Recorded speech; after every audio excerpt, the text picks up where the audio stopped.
Guys, welcome to my YouTube channel. This is my third video और ये last video भी है आरुषि तलवार केस की। सो मैंने फर्स्ट टू वीडियोस में ये बताया था कि जब 15 तारीख से लेकर 16 तारीख तक और 16 से लेकर 17 तारीख तक क्या क्या हुआ जब आरुषि का मर्डर हुआ। और आरुषि के मर्डर के बाद उनका जो नौकर था जो कि हेमराज था वो गायब कैसे हुआ। तो अब जो लास्ट वीडियो थी उसका लास्ट पार्ट था कि उन्हें हेमराज की बॉडी आरुषि तलवार के घर के टेरेस के ऊपर ही मिली। So let's continue from that.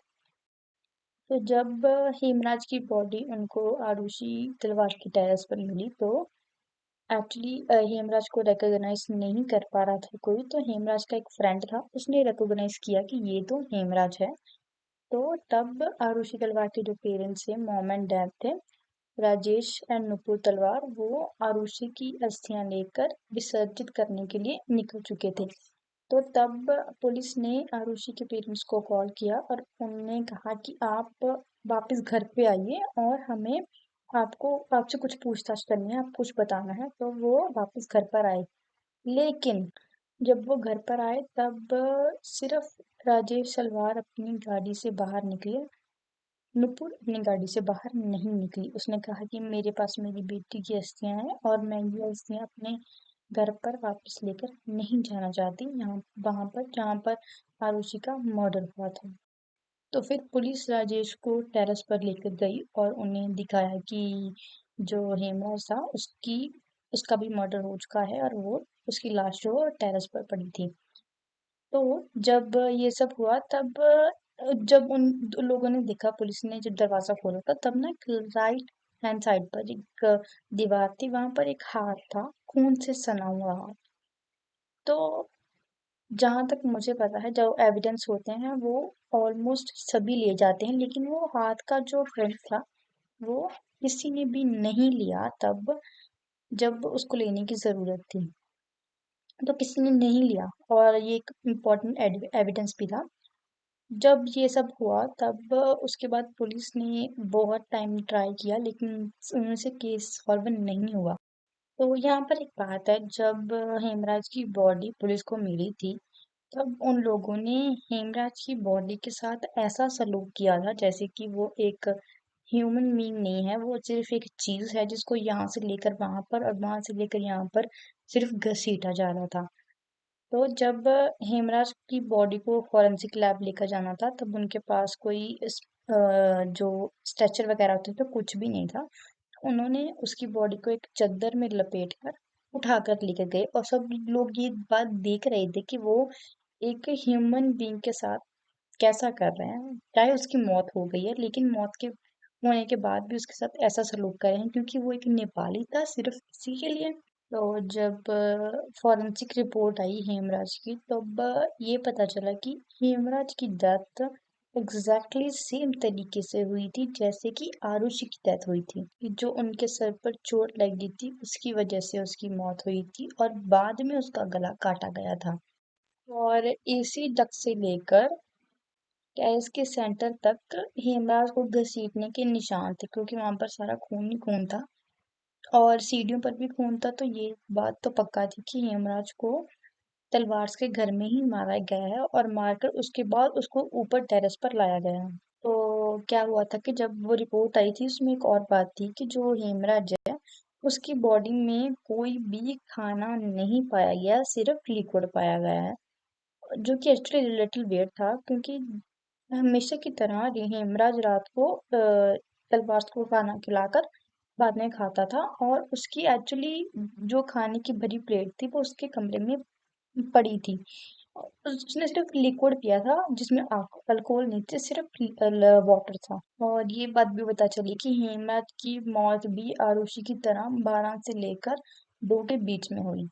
लेकिन यहाँ पर एक बात थी, जब जो ड्राइवर था वो लोगों के साथ मैट्रेस ऊपर रखने गया तो चलो उन्हें चाबी नहीं मिली तो उन्होंने दूसरी छत की मैट्रेस मैट्रेस छत पर मैट्रेस रख दी। तो उन्होंने ये भी देखने की ट्राई नहीं की कि वो जो छत है वो उसका दरवाजा क्यों नहीं खोल रहा। वो एक्चुअली जाग सकते थे लेकिन किसी ने भी नहीं जागा। तो यहाँ ये था टर्निंग पॉइंट, इसके लिए पूरा केस ही पलट गया। पहले केस था कि मालिक की बेटी को मारकर नौकर भाग गया, लेकिन नौकर की तो लाश ऊपर मिली। जब हेमराज की बॉडी मिली तो पहले तो केस उल्टा था, अभी केस बिल्कुल ही पलट गया।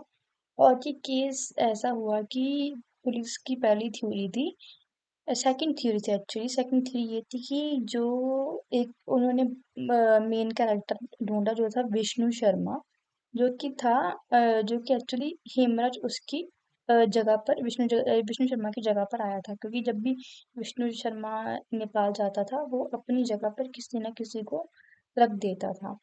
तो जब विष्णु शर्मा 2006 में वापस नेपाल से वापस आया तो तलवार ने उसको कहा कि अब हमें तुम्हारी ज़रूरत नहीं है, हमें हेमराज अच्छा लगा और हम हेमराज को ही रखेंगे।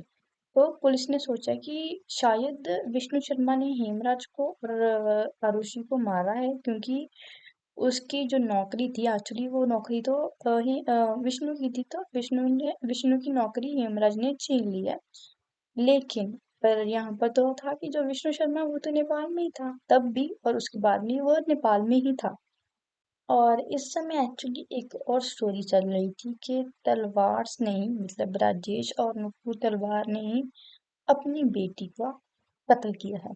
तो जब ये सब हो रहा था तब पुलिस की टीम्स जो कि बार बार चेंज हुई, तब उन सभी टीम में से 3 थ्योरीज बाहर निकली। तो जो पहली स्टोरी और थ्योरी थी वो थी कि जो आरुषि के पेरेंट्स है, स्पेसिफिकली राजेश तलवार, उन्होंने ही अपनी बेटी का कत्ल किया है। और हेमराज को इसी के लिए मारा गया है क्योंकि कोई विटनेस ना बचे। और जो राजेश है उसने अपनी बेटी का कत्ल इसलिए किया है क्योंकि उन्होंने आरुषि और हेमराज को आरुषि के कमरे में उसके बेड पर देखा। तो ऐसा था कि उस थ्योरी में एक्चुअली ये भी था कि जो आरुषि है, ऐसा हो सकता है कि जो आरुषि है वो, जैसे कि उसके पेरेंट्स बहुत काम करते थे, वो घर में अकेली रहती थी, तो आरुषि ने अपने सीक्रेट्स जो थे वो हेमराज के साथ शेयर किए थे। और हेमराज और इसके बाद जैसे हेमराज और आरुषि एक दूसरे के साथ इंटीमेट हुए, तो उस दिन जब 15 तारीख को राजेश और नुपुर के सोने के बाद जो हेमराज था वो आरुषि के रूम में गया और वो दोनों इंटीमेट हुए। तब राजेश उठा और राजेश ने हेमराज को उसके कमरे में नहीं देखा और वो आरुषि के रूम में गया, तो उसने देखा कि हेमराज और आरुषि दोनों एक बेड पर हैं। तो उसने अपनी जो गॉल्फ स्टिक थी उससे आरुषि के सर पर मारा। अगर उसने आरुषि के सर पर मारा तो हेमराज के सर पर कैसे लगा? तो अगर हेमराज आरुषि के ऊपर भी था तब भी उसके सर पर, जैसे अगर गोल्फ स्टिक लगी तो वो राइट साइड पर होनी चाहिए थी, लेकिन हेमराज के लेफ्ट साइड पर थी, राइट साइड पर नहीं थी। और एक यहाँ पर एक और स्टोरी भी थी जो कि राजेश तलवार की ही थी कि राजेश तलवार ने अपनी बेटी का कत्ल इसलिए किया क्योंकि उसने आरुषि को राजेश के एक्स्ट्रा मेडिकल अफेयर के बारे में पता चल गया था। और हेमराज ने जब आरुषि का कत्ल कर रहा था तब हेमराज ने वो देख लिया था और उसने हेमराज का भी कत्ल कर दिया कोई विटनेस ना छोड़ने के लिए। तो ये थी पहली स्टोरी। अब शुरू होती है सेकंड स्टोरी। ये सेकंड स्टोरी है सीबीआई की। सीबीआई की टीम में 25 मेंबर थे जिसको लीड कर रहे थे अरुण कुमार। सबसे पहले सीबीआई कुछ टेस्ट किए और सबसे पहले उन्होंने आरुषि की जो चीजें थी उसका टेस्ट किया। उसमें था कैमरा, और कैमरा एक्चुअली आरुषि को 15 तारीख शाम को दिया गया था जब वो डिनर के बाद। तो उन्हें एक्चुअली उस कैमरे में कुछ फोटोज मिली जो कि डिलीट की गई थी, जैसे कोई वो फोटो छुपाना चाहता था, वो दिखाना नहीं चाहता था। तो यहाँ पर एक और बात थी जो कि सीबीआई ने सोचा कि जब आरुषि का कत्ल हुआ तब क्या राजेश और नुपुर को उनके रूम में बिल्कुल भी आवाज नहीं आई? तो एक्चुअली उन्होंने ये बात कही कि हमें हमारे रूम में आवाज नहीं आई क्योंकि जो हमारे रूम में एसी है वो बहुत पुराना है और वो बहुत आवाज करता है। तो जो सीबीआई टीम थी उन्होंने एक्चुअली ये टेस्ट भी किया कि उन्होंने अंदर रूम में एसी चलाया और बाहर उन्होंने एक चम्मच नीचे फेंक कर ये चेक करने की कोशिश की कि अंदर आवाज जाती है कि नहीं जाती। तो चम्मच की आवाज भी नहीं आई गई तो उन्होंने एक्चुअली हॉर्न हॉर्न की भी आवाज अंदर नहीं गई। तो ये तो प्रूफ हो गया था कि उनके रूम में एक्चुअली कोई भी आवाज सच में नहीं जाती क्योंकि एसी की आवाज बहुत ज्यादा थी।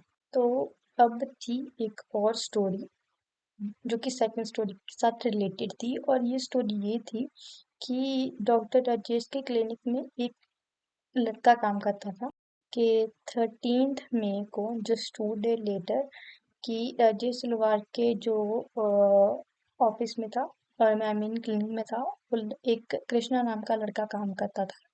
तो उसने एक्चुअली एक ऑपरेशन के समय एक गलती की थी।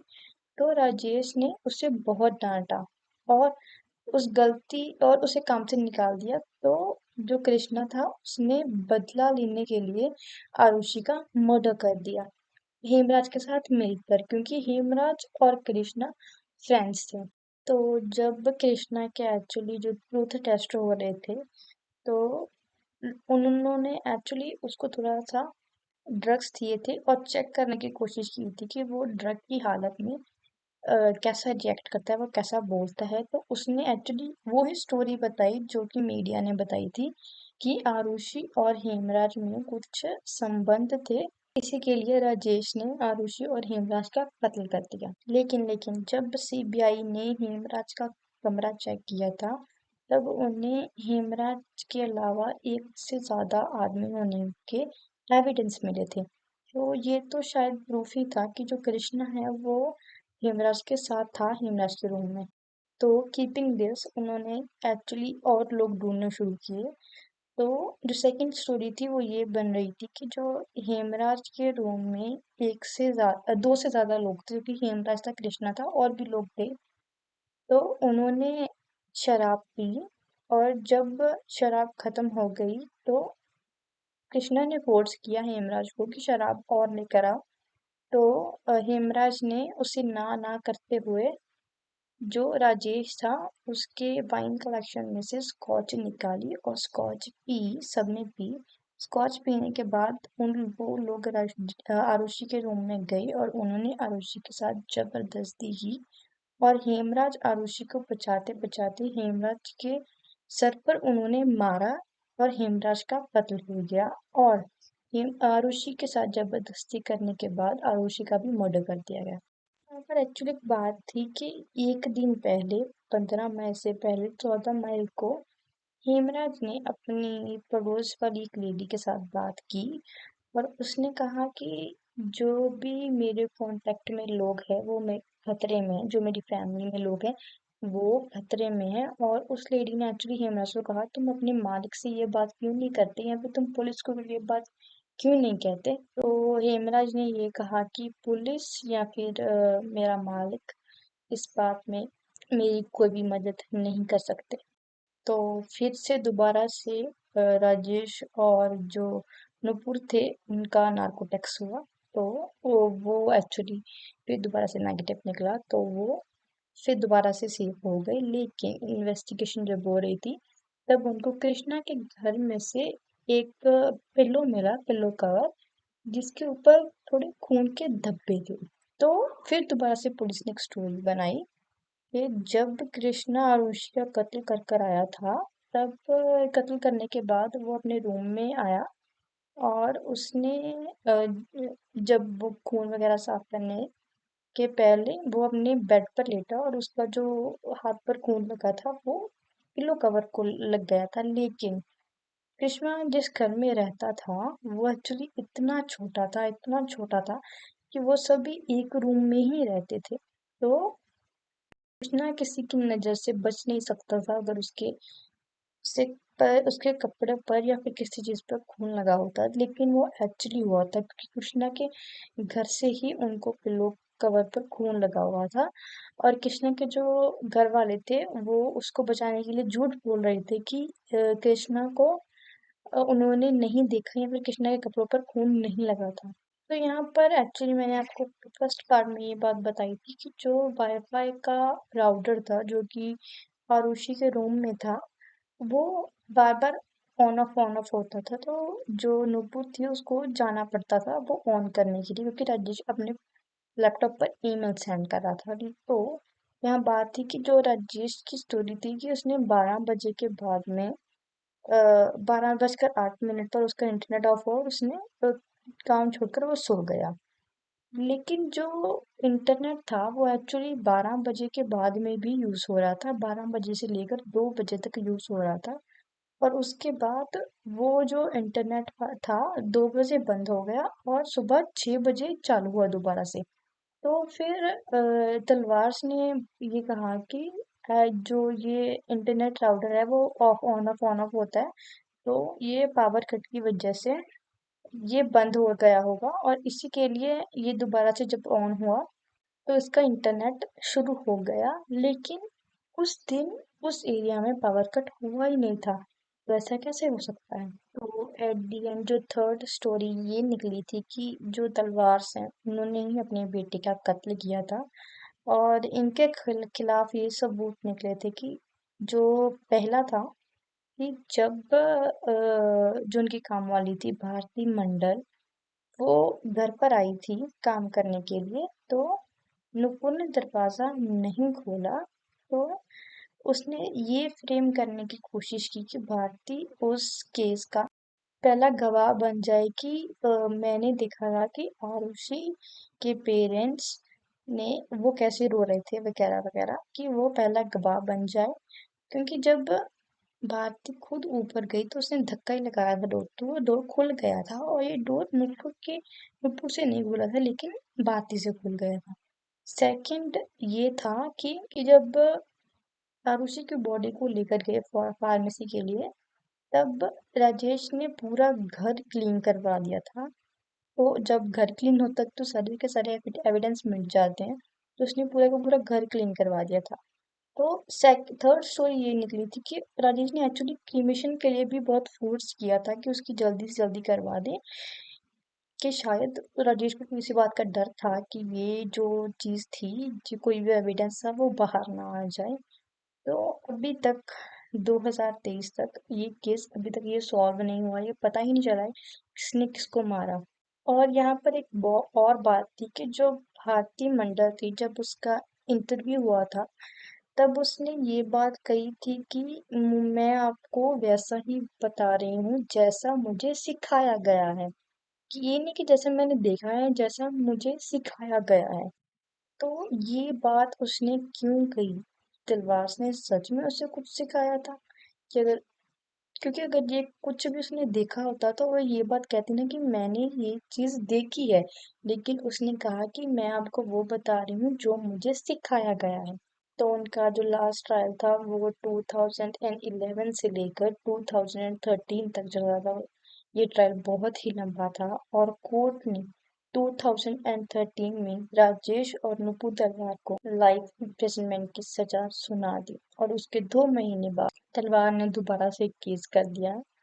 अक्टूबर 2017 में जब ये केस का रिजल्ट निकला तो उन्होंने तलवार को छोड़ दिया और 4 साल बाद तलवार अब फ्री थे।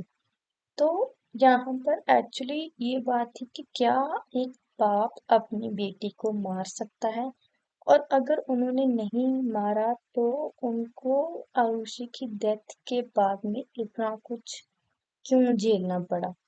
So thank you for watching guys and please like and subscribe.